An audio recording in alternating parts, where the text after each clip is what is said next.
Continuing our conversation about infulls and how life's hardest endings can open the door to something new. The doctor who coined the term infulls, Dr. Carrie Brenner, is still with us, and our next guest faced an ending that arrived far too early.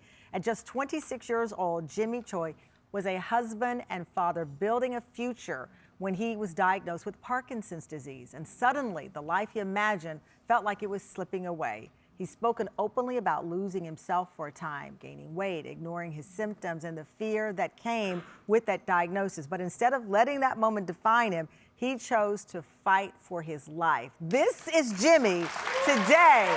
He is redefining what it means to live with Parkinson's, inspiring millions by doing what many never thought possible, including competing multiple times on American Ninja Warrior. Take a look. Jimmy Choi used to defying the odds. Come on, just do it. I think he's thinking about it. He's just got to approach it. Here we go. For one moment in time, just go for it. Jimmy Choi. And Jimmy now shares his story to remind people that an ending does not mean your story is over. Please welcome Jimmy Choi to the Tam fam. Thank you. Thank you very much for having me. Thank you, everybody. Oh my gosh. First of all, I mean, I can't breathe watching you do that. But I want to start at the beginning because the diagnosis for many people would have been the ending. Yeah, and you know what? It almost was for me. I just remember hearing that for the first time. I was told I have Parkinson's, and I was thinking, I'm in my 20s. Yeah. I don't know anybody in their 20s that have Parkinson's. And I didn't know what to do with that information. But unfortunately, I walked away. Then the first gut reaction was to bury it, completely ignore it. If I didn't hear it, pretend like I didn't hear it, it didn't happen. That's interesting because Dr. Brenner, you said you have to be able to say it. Absolutely. The feeling, name the feeling. And you thought, Jimmy, I'm hiding this feeling, I felt. didn't even tell my wife for 3 more months. Wow. And I hid it I hid the truth from myself and from everybody else. I mean, we started telling people, but for 8 years I did nothing in terms of how I'm going to fight back against the disease. We actually have a photo of you where early on, and this is you at that time. Yeah, absolutely. Who is that guy? That guy is, he's given up on life, to be honest.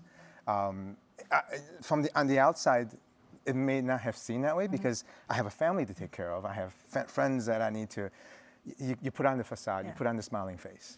But inside, life was over for that guy. What was the wake-up call?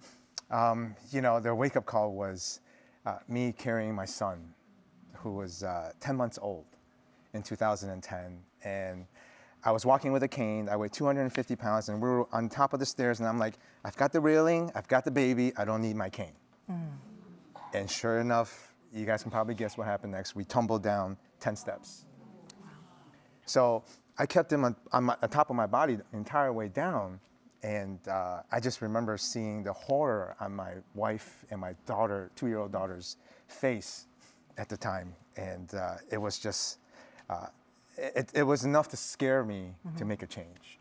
How did you, because I know, Dr. Brenner, you call it adversarial growth, is what Jimmy was experiencing. Yeah, Jimmy exemplifies adversarial growth. And Jimmy, your story is so inspiring because yes, you have Parkinson's, and yet Parkinson's does not have you.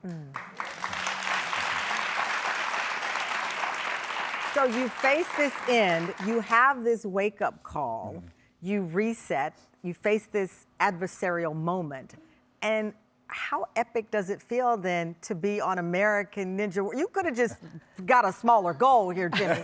I mean, you went all in multiple times. Multiple times. It didn't come overnight. Right. And it never does, right? The next chapter doesn't come overnight. It never does. And, it was from the time that I fell down the stairs to the time that I took, my first attempt on American Ninja Warrior was 7 years, 7.5 years between that time. So a lot has to happen before I can get to that point, right? I had to get myself back into shape. I had to find how to move again despite living with Parkinson's. Yeah. I had to learn what the disease meant for me and my family and how I was living with it and how the disease fit in my lifestyle, right? Because we're all gonna live with adversity differently. Yeah. So, you know, all these little tiny things that I learned came with a lot of failures. And I figured, you know what, every time I fail at something, right? Like every time people look at social media, that's like perfection, right? But there's like 45 different attempts that I didn't make that move, right? But I learned from each one of those.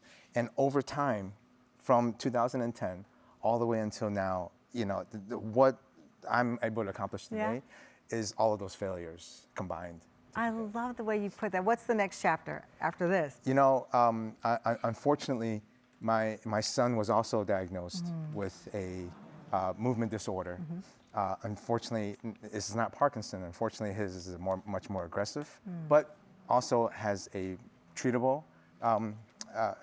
route in the future.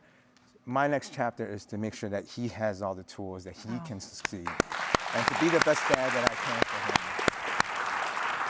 Well, you are amazing. You're a superhero over here. Thank you so Thank much, you. and blessings to your entire family. And give your son and daughter a hug from us. Thank you. so much. Carrie, Jimmy, and please go to our social media. Keep the conversation going. Share your info moment with us in the TAM fam. We'll be right back.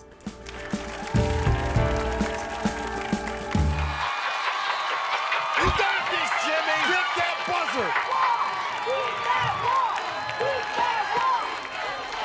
This is it. This is history.